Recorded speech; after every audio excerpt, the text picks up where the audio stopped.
Hi, Hello. my name is Michael. I am a high school senior from Missoula, Montana, and play the tuba. Oh. How nice to meet you. My name is Dan. I also play the tuba. I know. I heard you practicing from down the hallway. I am applying here as an undergraduate. I am very excited to visit, even though I had to drive for 37 consecutive hours just to get here. Halfway through Kentucky we broke an axle running over a deaf puppy and we had to push our car back to our home for repairs. My father doesn't trust mechanics. How about that? What degree program are you enrolled in? I'm working on my performer's certificate. Well, what do you like about the professor here? He is a great teacher. I learn a lot from him. I am applying to 18 different schools. I will audition for at least 18 different teachers, and spend perhaps 5 minutes with each of them, if I am lucky. After 56 weeks of college exploration and analysis, I have heard literally every piece of advice that could ever be said about playing the tuba, and all of my experiences have blended together into a giant hazy globe of criticism, failure, and shortcomings. After the will to live has been crushed out of my body in the meat grinder that will be my spring audition schedule, I will look back on my experiences and use purely anecdotal tidbits and misremembered rumors to distinguish one school from another. $300,000 and 4 years of my life are on the line based on your opinion. Could you possibly be any more generic? He has a sexual energy that penetrates and excites me in ways that I can't describe for legal reasons. He has a very hands-on method that I feel I can take into my professional career and use to touch others in turn. In addition, the restraining order his wife had placed on him means that he is rarely distracted by problems at home. He is also an irritable and aggressively stubborn person, so he is never called on to sub in out-of-town orchestras or play other kinds of gigs. This is great for me, because he is practically always on campus. He answered an email from me once. That was all I needed to be sure that he had an available and generous nature. I am absolutely certain that he will be the perfect one to teach me to sit in a room alone and punch myself in the face. I would add that the professor has a studio room containing more than one tuba, a disorganized shelf, a computer, and a piano with sheet music on top of it. You will not find an environment like that anywhere else. I had a lesson with him yesterday. Really? How did that go? I feel as though I played very well. He struggled to find things to improve in my playing. For example, he spent 50 minutes discussing articulation. Even when we began something new, he kept bringing up my articulation. I know that I already articulate perfectly. I took this as a good sign. What kinds of questions did you ask him? Well, of course I wanted to know right away whether he was going to accept me into the studio or not, so that if he was not, I could just leave then and not waste my time there. Good call. What did he say? Well, he started to talk about competitive advantages and a range of talent in something. He used at least one metaphor involving a valley where it never stops raining, quoted Arnold Jacobs, drew a diagram on the back of my sheet music, told a pair of touching personal stories, and gave me some poignant and applicable advice for my professional and academic career. But he did not use enough hand gestures, and so I stopped paying attention after the first sentence. During my first lesson with him, he told me a fable about a black-tipped fox who tries unsuccessfully to convince a Folio's lichen with an ingrown left-handed pinky fingernail to take inline skating lessons. It totally changed the way I breathe before playing staccato quarter-note B naturals written by Holston charcoal on papyrus, when they are preceded by an eighth note that is not an F-sharp or accented or mezzo forte or an Aquarius, or born on a Wednesday. Next, I asked him how much scholarship money I could expect to receive.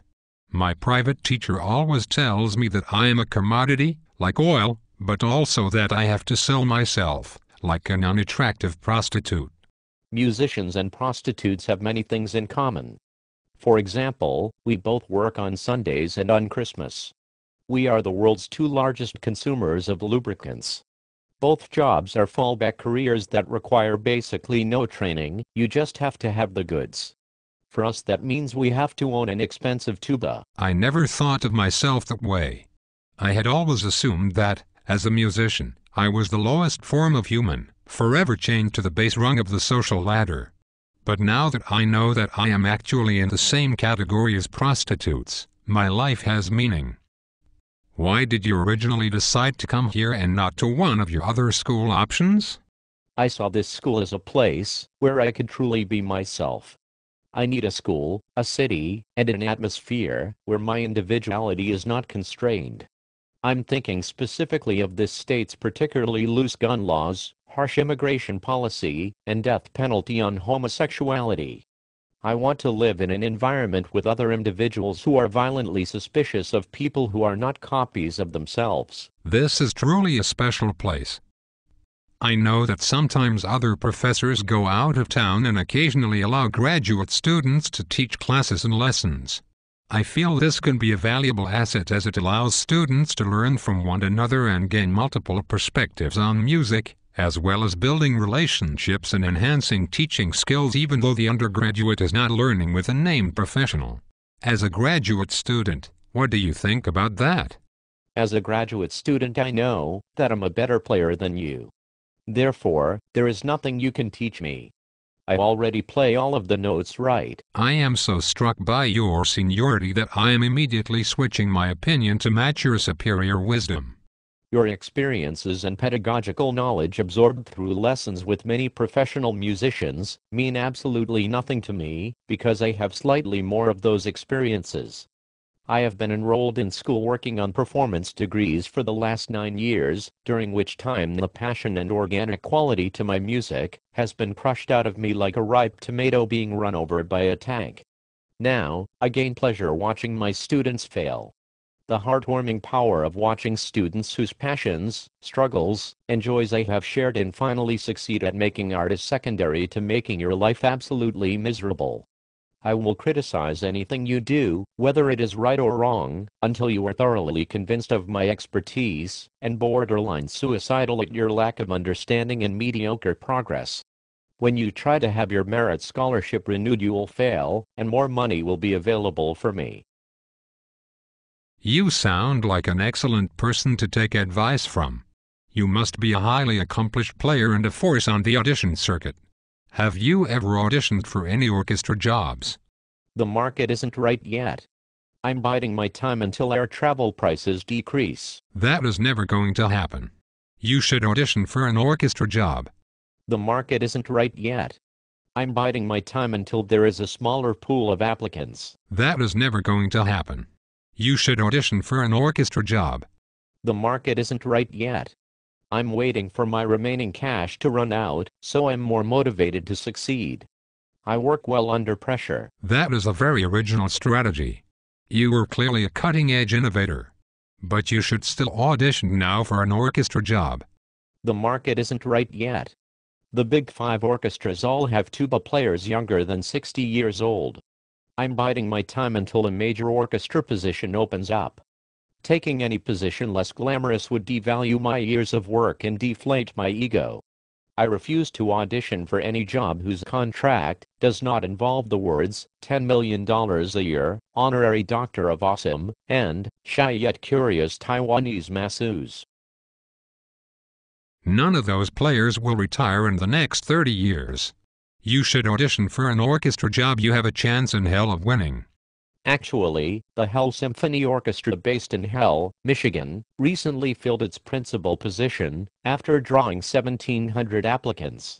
Its starting salary is $2,000 a year. Wow. Can you imagine all that money? What would you do with it? Well, I have 16 outstanding student loans and owe a drug lord my first 3 children. The money from my last hostage has almost run out, and I have no idea where in the world I'm supposed to find another Ukrainian senator. So I would probably use that money to celebrate. A nice reward for my hard work. Just a simple short-term one-time expenditure fitting easily into my musician's salary. Perhaps I could take up cocaine, or maybe move into a New York City loft. That would really be living the dream. But musicians are wealthy in spirit. My band director always said that having money was nature's way of telling people that they should have gotten a music performance degree. That was before he was arrested on all those arson charges.